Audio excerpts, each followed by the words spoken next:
We are back from the international break with a top lessons learned video. Now this video is designed to review and learn from last week's fixtures in preparation for the up and coming game week. So let's waste no time and jump into another Fantasy Premier League video.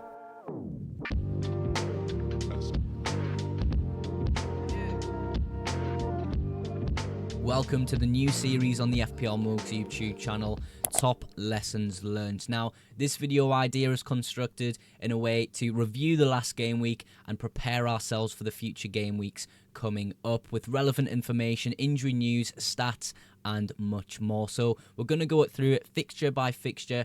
As of last week's fixture, of course, we just had the international break. And first up, we have Brentford and Bournemouth. Brentford actually won this game 3-2, but we're going to start off with Brentford at the top of the screen here. Johan Wissa is absolutely on fire at the moment. I didn't expect him to be one of the top scoring cheap forwards, but he has proved me wrong greatly, coming back from injury, looking really ready to go. I will mention, if you own someone like Mbeumo, Ethan Pinnock, Wissa, that their fixtures do start to run out around game week 14. So perhaps that's when we move these players on, or perhaps if you're really bullish on Brentford, you could look to hold. I have to mention, of course, they are struggling for clean sheets. If you own Flecken and likes of Ethan Pinnock and other Brentford defenders, you're probably not too happy at the moment with the lack of clean sheets. And, you know, I don't think they've had a clean sheet this season off the top of my head, which is a real worry if you own those assets defensively. But let's move on to Bournemouth now. A big bit of news in terms of Semenyo. He is flagged on the FPL app. He didn't travel internationally with Ghana, though. So I see that both as a negative and a positive. A positive in the sense he's had a lot of rest to get ready for game week 12, but negatively, of course, you don't want your players flagged.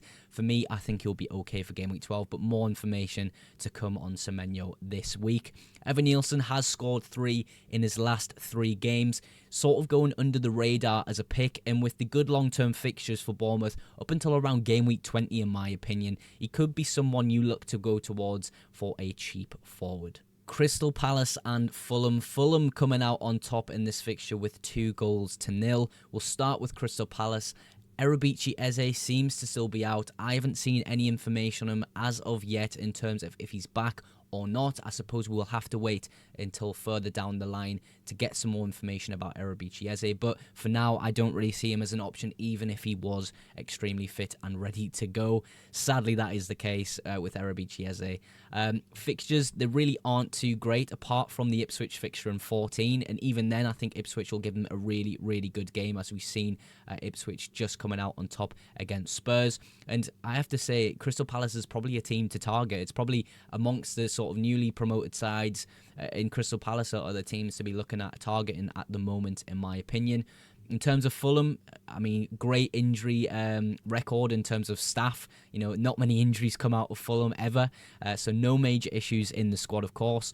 Emile Smith-Rowe is getting more frequent minutes, which is really great to see. And so the fixtures coming up are a mixed bag. So perhaps looking as a rotational player, Smith-Rowe could be a really great option. Jimenez and Robinson, who currently still is in my FPL team, could be good options to look at rotating in and out of your FPL teams. One of the more boring fixtures of the game week, though, was West Ham and Everton, a 0-0 draw.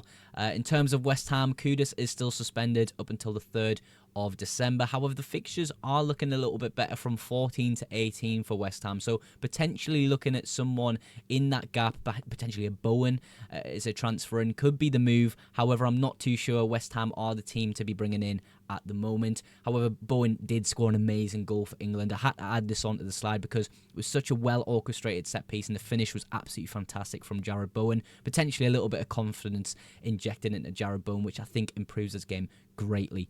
In terms of Everton, no McNeil last game week. I actually transferred out McNeil last game week and brought in Semenyo.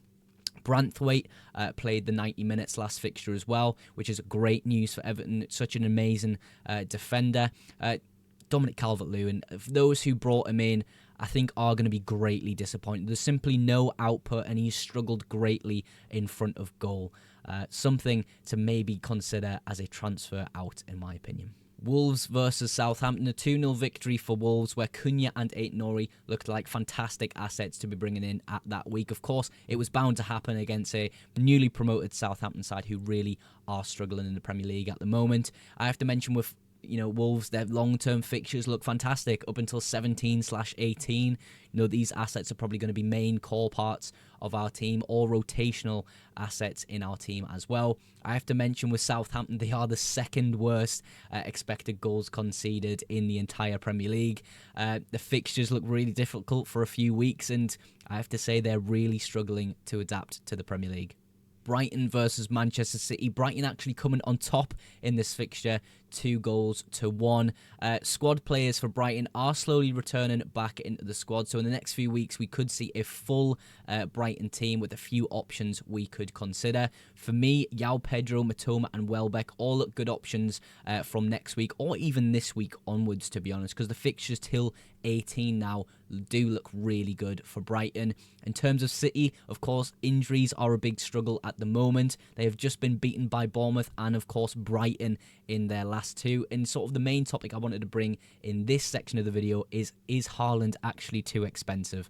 For his output he's putting out at the moment, he 100% is too expensive. I suppose we'll see how he performs in the next few fixtures, but the next few fixtures for Manchester City aren't the best. Liverpool versus Aston Villa. Liverpool winning this game 2-0.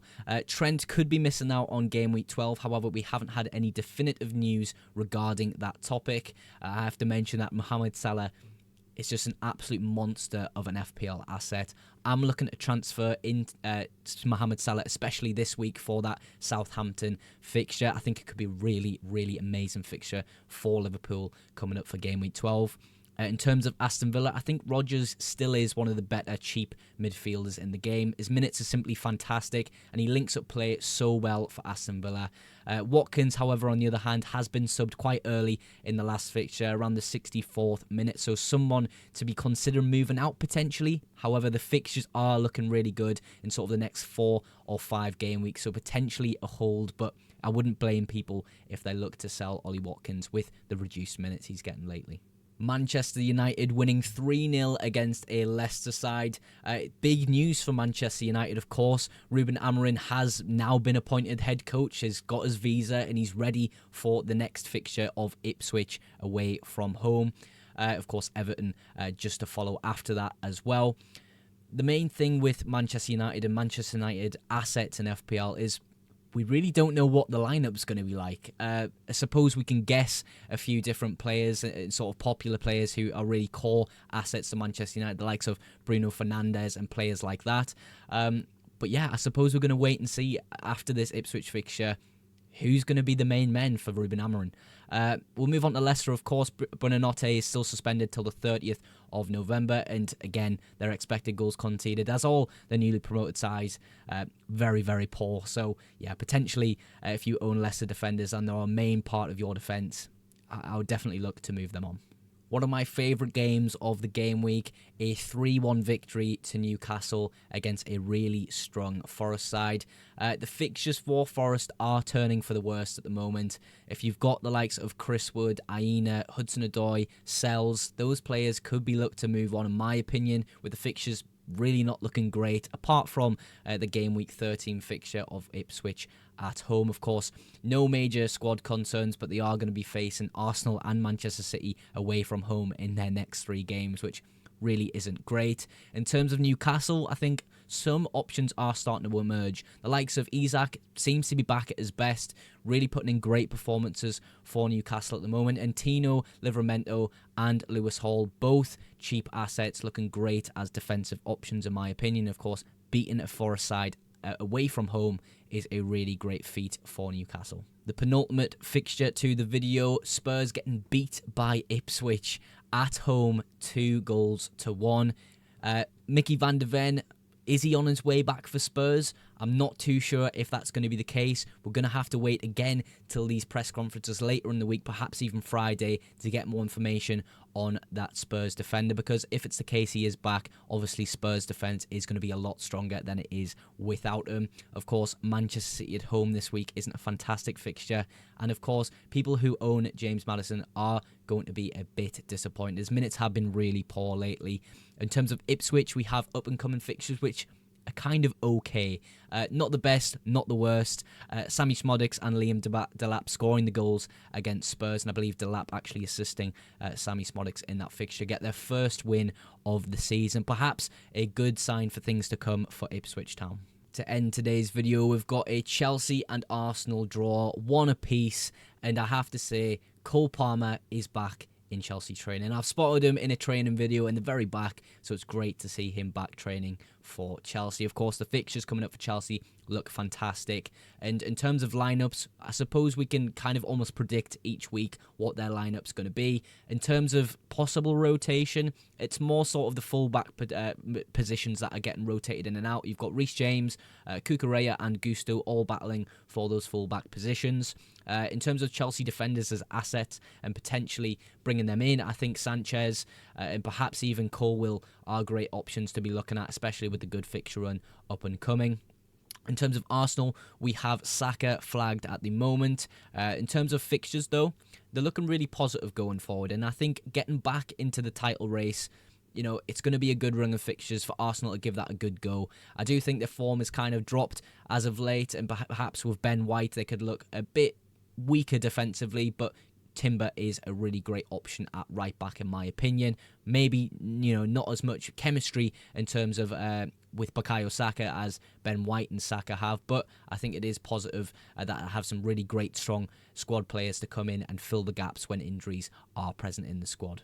As always, I like to outro my videos with a big thank you to you guys at home for supporting the FPL Mugs YouTube channel. If you have enjoyed today's video, drop a like and also subscribe for future FPL content and deadline streams. Tomorrow's video is going to be my transfer plans video for Gameweek 12, so look out for that one. But that is everything for today's video. Thank you again so much for watching, and I will catch you in the next one. Bye for now.